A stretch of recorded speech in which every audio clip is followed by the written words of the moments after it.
السلام علیکم ورحمۃ اللہ وبرکاتہ۔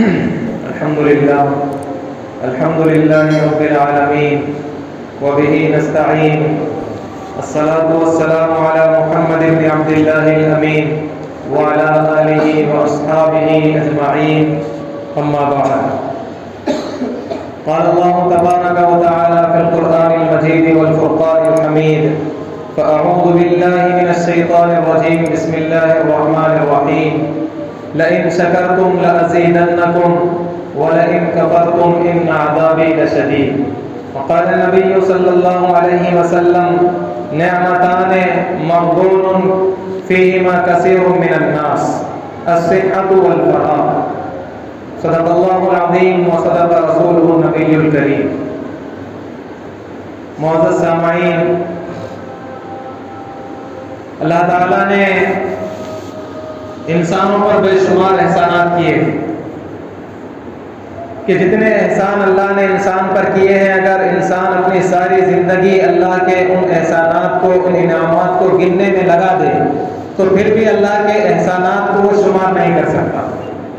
اور اللہ نے ایک ضابطہ قرآن کریم میں بیان فرمایا کہ لئن شکرتم لازیدنکم۔ اب اللہ نے انعامات کیا کیا کیے ہیں انسان پر، اگر اس کو گنا جائے تو ہمارے لیے وقت کافی نہیں ہوگا، چونکہ وقت بھی قلیل ہے، اس لیے مختصر وقت میں جس عنوان پر آج یہاں بات کرنی ہے وہ بات ہمارے سامنے آنی چاہیے۔ اللہ نے ایک ضابطہ قرآن میں بیان کیا کہ لئن شکرتم لازیدنکم، کہ اگر تم ہمارا شکر کرو گے تو ہم ہماری نعمتوں میں اضافہ کریں گے۔ اب اللہ نے جو بھی نعمت دی ہے، مال کی نعمت دی ہے، اگر انسان اللہ نے اس کو مال عطا کیا ہے اور وہ اس پر شکر کرے گا اور اس کو اس راستے پر خرچ کرے گا جس طرح اللہ رب العزت چاہتے ہیں، تو اللہ تعالیٰ فرماتے ہیں لئن شکرتم لازیدنکم، کہ اگر تم شکر کرو گے تو میں اپنی نعمت میں اضافہ کروں گا۔ اگر اللہ نے صحت کی نعمت دی ہے، انسان کو تندرست اور صحت مند بنایا ہے، اور انسان اس پر اللہ کا شکر ادا کرتا ہے قولی طور پر بھی اور عملی طور پر بھی، تو اللہ کا یہ وعدہ ہے قرآن میں کہ ہم نعمت میں اضافہ کریں گے۔ اسی طرح جتنی نعمتیں اللہ نے دی ہیں، اگر انسان ان پر اللہ کا شکر کرے گا اللہ نعمتوں میں اضافہ کرتے رہیں گے، اور اگر ناشکری کرو گے تو ہم ہماری نعمتوں کو کم کر دیں گے۔ یہ نہیں کہا قرآن میں، بلکہ اللہ نے یہ کہا لئن شکرتم لازیدنکم ولئن کفرتم ان عذابی لشدید، کہ اگر تم ناشکری کرو گے تو پھر میرا عذاب بڑا سخت ہے۔ قرآن کریم میں اللہ نے دو ٹوک الفاظ میں یہ بات اعلان فرما دیا اس بات کا۔ اور ایک حدیث میں جناب آقا میرے اور آپ کے نبی خاتم الانبیاء والمرسلین حضرت محمد رسول اللہ صلی اللہ علیہ وسلم کا فرمان ہے، ابن عباس رضی اللہ عنہ روایت کرتے ہیں کہ حضور نے فرمایا نعمتان مغبون فیہما کثیر من الناس، کہ دو نعمتیں ایسی ہیں جس کے بارے میں بہت سارے لوگ دھوکے میں پڑے ہوئے ہیں، بہت سارے لوگ ان نعمتوں کے بارے میں خسارے میں ہیں۔ وہ نعمتیں کون سی ہیں؟ حضور نے ارشاد فرمایا الصحۃ والفراغ، کہ تندرستی اور فرصت۔ اللہ تعالیٰ نے یہ نعمتیں، اب تندرستی ایک ایسی نعمت ہے اللہ نے ہر کسی کو نہیں دی۔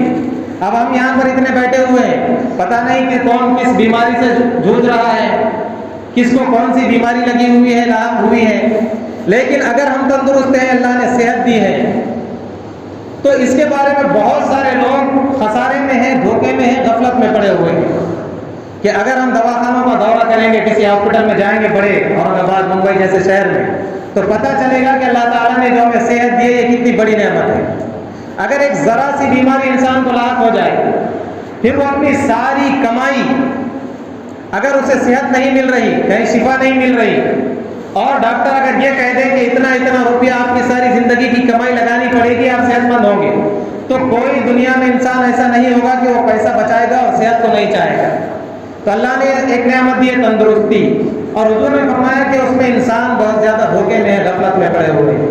اور ایک نعمت ہے فرصت، فراغت، کہ آدمی خالی ہے، اس کے پاس وقت ہے، جوان ہے، جوانی کا وقت ہے عبادت کرنے کے لیے، اللہ کو منانے کے لیے، رسول اللہ کے طریقوں پر چلنے کے لیے، لیکن آدمی ہمیشہ یہ سوچتا ہے کہ ابھی فرصت ہے، انشاءاللہ کل سے کریں گے، اور وہ کل کبھی اس کا آتا نہیں۔ معزز سامعین، الحمدللہ جمعیت الائمہ جنتور نے اس ہفتے شہر جنتور میں ایک مہم چلائی کہ نشہ روکو مہم، اصلاح معاشرہ اور نشہ روکو۔ ایک نشے کی ایک وبا ہمارے شہر ہی نہیں بلکہ عام طور پر سارے ملک کا اگر جائزہ لیا جائے تو مسلمان ایک ایسی قوم ہے جس کے اندر سب سے زیادہ نشے کی وبا پائی جا رہی ہے۔ اصلاح معاشرہ تو بہت بڑا عنوان ہے کہ معاشرے کی اصلاح کیسے ہو۔ اب اس میں جس طرف بگاڑ آئے اس طرف اصلاح کی جائے، جس راستے سے بگاڑ آئے اس راستے سے اصلاح کی جائے، لیکن افسوس کی بات یہ ہے اور ہمارا حال یہ ہے کہ ایک دو زخم نہیں جسم ہے سارا چھلنی، ایک دو زخم نہیں جسم ہے سارا چھلنی، درد بیچارہ پریشان کہاں سے اٹھے، کہ معاشرہ ایسی بیماریوں میں، ایسی مہلک بیماریوں میں مبتلا ہے کہ اصلاح کی جائے تو کس کی کی جائے۔ لیکن آج سب سے بڑا ہمارا المیہ جو ہے وہ ہے نشہ، منشیات کا استعمال۔ آج ہمارے نوجوان 90% سے زیادہ اگر یہ کہا جائے کہ منشیات کے دل دادا ہے تو یہ غلط نہیں ہوگا۔ شراب سے لے کر چھوٹے سے چھوٹے نشے کی چیز تک ہمارے نوجوانوں میں پائی جاتی ہے۔ اور مسلمان وہ قوم ہے کہ ان الدین عند اللہ الاسلام، اللہ نے کہا تھا کہ اللہ کے نزدیک سب سے محبوب دین وہ اسلام ہے، اور اسلام کے ماننے والے آج ساری دنیا میں مار کھا رہے ہیں، آج ساری دنیا میں ذلت و رسوائی کا سامنا کر رہے ہیں، سارے دنیا کے حالات اور خصوصاً ہمارے ملک کے حالات۔ اس کی وجہ یہی ہے کہ جس قوم کو اللہ نے ساری قوموں کی قیادت اور سیادت کے لیے بھیجا تھا، جن نوجوانوں کو اللہ نے دنیا کے نوجوانوں کا امام بنایا تھا، جن نوجوانوں کا کام یہ تھا کہ وہ دنیا کے نوجوانوں کو سیدھا راستہ دکھاتے، دنیا کے نوجوانوں کے لیے ایک آئیڈیل اور ایک نمونہ بنتے، لیکن آج وہ نوجوان نشے کے دل دادا ہے۔ آج وہ نوجوان اپنے اوقات کو فضول گیمز میں ضائع کر رہے ہیں، مختلف قسم کے گیمز۔ رات میں 11 12 بجے تک ہمارے نوجوان چبوتروں اور وٹوں پر بیٹھے رہتے ہیں، کوئی PUBG کھیل رہا ہے اور اس کے علاوہ کوئی جلی رمی، اسی طرح لوڈو۔ سب سے پہلی بات تو جوا حرام ہے، اسلام میں سٹہ حرام ہے، ہم سب جانتے ہیں، لیکن وقت کس طرح پاس ہو، اس لیے کہ آج ہمارے نوجوانوں کے پاس کام نہیں ہے۔ اکثر پہلے ایسا ہوتا تھا کہ 8ویں 9ویں 10ویں تک نوجوان تعلیم حاصل کرتے تھے، پھر اپنے باپ کے کام میں ہاتھ بڑھانا شروع کر دیتے تھے، لیکن آج کا المیہ یہ ہے کہ پڑھے لکھے ہو یا ان پڑھ ہو، پڑھے لکھے نوجوان بھی بے روزگار ہیں اور ان پڑھ نوجوان بھی بے روزگار ہیں۔ پڑھا لکھا نوجوان بھی نشہ کر رہا ہے، ان پڑھ نوجوان بھی نشہ کر رہا ہے۔ پڑھا لکھا نوجوان بھی رات میں 12 بجے تک چبوتروں پر بیٹھا ہوا ہے، اور ان پڑھ نوجوان بھی رات میں 12 بجے تک چبوتروں پر بیٹھا ہوا ہے۔ کوئی تعلیم نہیں، اخلاقی اعتبار سے ہم سب سے پیچھے چل رہے ہیں، معاشی اعتبار سے مسلمان پیچھے، اخلاقی اعتبار سے مسلمان پیچھے، ہر اعتبار سے۔ اس لیے افسوس کا مقام ہے، اور مسلم نوجوانوں کو، مسلم قوم کو، ہمارے بڑوں کو، اہلیان محلہ کو آگے آنے کی ضرورت ہے کہ کس طرح ہم ہمارے محلے کو سدھاریں۔ ایک فرد سدھرے گا، محلہ سدھرے گا، محلہ سدھرے گا تو انشاءاللہ ایک شہر سدھرے گا۔ تو اصلاح معاشرہ کی مہم جمعیت الائمہ چلا رہی ہے کہ انسداد منشیات کے عنوان پر، اس لیے کہ نشہ ایک سلو پوائزن ہے۔ اطباء سارے اس بات پر متفق ہے، ڈاکٹر سارے اس بات پر متفق ہے کہ نشہ ایک سلو زہر ہے جو آہستہ آہستہ انسان کی زندگی کو ختم کرتا ہے اور قبر کے دہانے پر لے جا کر چھوڑتا ہے۔ اس لیے نشے کی لعنت سے معاشرے کو پاک کرنے کی ضرورت ہے۔ نشے کا عادی انسان جو نشے کا دل دادا ہو، شرابی ہو، گانجا پیتا ہو، یا مختلف قسم کے نئے نشے مارکیٹ میں آ چکے ہیں، کسی بھی قسم کا نشہ کرتا ہو، تو نشے کا جو عادی ہے وہ نہ اچھا باپ بن سکتا ہے، نہ اچھا بیٹا بن سکتا ہے، نہ اچھا بھائی بن سکتا ہے، نہ اچھا شوہر بن سکتا ہے، نہ معاشرے کا اچھا فرد بن سکتا ہے، اور سب سے بڑی بات یہ ہے کہ نشے کا جو عادی انسان ہے وہ اپنے خالق کائنات کا اچھا بندہ نہیں بن سکتا۔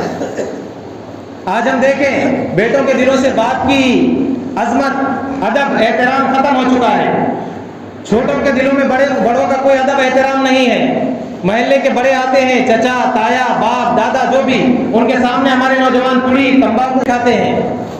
معاشرہ کافی، ہمارا معاشرہ اصلاح کا محتاج ہے، لیکن ایک دو زخم نہیں جسم ہے سارا چھلنی۔ اس لیے ضرورت اس بات کی ہے کہ ایک ایک چیز کو پکڑ کر اس کی اصلاح کی جائے، ایک ایک چیز کی طرف توجہ دی جائے۔ تو آج سب سے زیادہ توجہ دینے کی جو ضرورت ہے وہ انسداد منشیات۔ نشے کی لعنت میں سب سے زیادہ مسلم نوجوان اور مسلم محلے، مسجدوں کا حال دیکھیے، طہارت خانے ہو، بیت الخلاء ہو، وضو خانے ہو، شاید ہی کوئی مسجد آپ کو ایسی ملے گی جس کے وضو خانے اور طہارت خانے، کیا کہتے ہیں اس کو، مٹریل کی وجہ سے لال نہ ہوئے، پھر دھونے سے بھی نکلتے نہیں، یہ ہنسی کی بات نہیں بلکہ بہت افسوس کی بات ہے. جتنا افسوس اس بات پر کیا جائے اتنا کم ہے، اس لیے کہ اسلام نے ہمیں تعلیم دی تھی نظافت کی، طہارت کی، صفائی کی. اور اس حضور پاک صلی اللہ علیہ وسلم نے فرمایا تھا کہ الطہور شطر الایمان، پاکی آدھا ایمان ہے. پاکی کو آدھا ایمان، نصف ایمان کہا گیا. لیکن آج مسلمانوں کا حال یہ ہے جنہیں تعلیم دی گئی تھی صاف صفائی کی، آج ہمارے محلے دیکھیے اور غیروں کے محلے میں جا کر دیکھیے، انتہائی افسوس کا مقام ہے. اس لیے جمعیت الائمہ الحمدللہ کارنر میٹنگیں لے رہی ہے. شہر جنتور میں کل پٹھان محلے میں 5ویں کارنر میٹنگ تھی اور الحمدللہ اس میں کافی نوجوان جڑ رہے ہیں. چونکہ نوجوان مسجد میں جلسہ اگر ہوا تو بہت کم نوجوان پہنچتے ہیں، ہمارے شہریان ہمارے مسلمان پہنچتے ہیں بہت کم تعداد میں.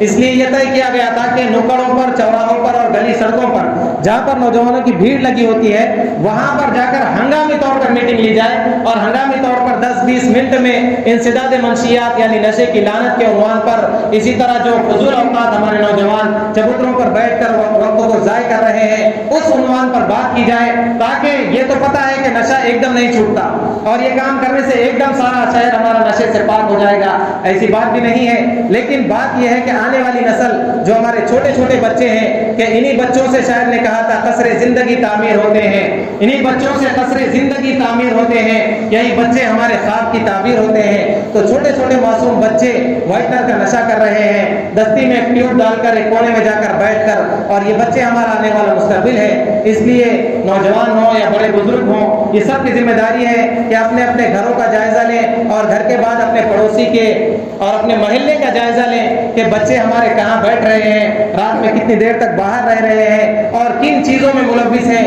ان کا دوستانہ کن بچوں کے ساتھ ہے، وہ رہ کن بچوں کے ساتھ رہے ہیں. ان چیزوں پر انشاءاللہ توجہ دینے کی ضرورت ہے. اللہ تعالیٰ عمل کی توفیق عطا فرمائے. وآخر دعوانا الحمدللہ.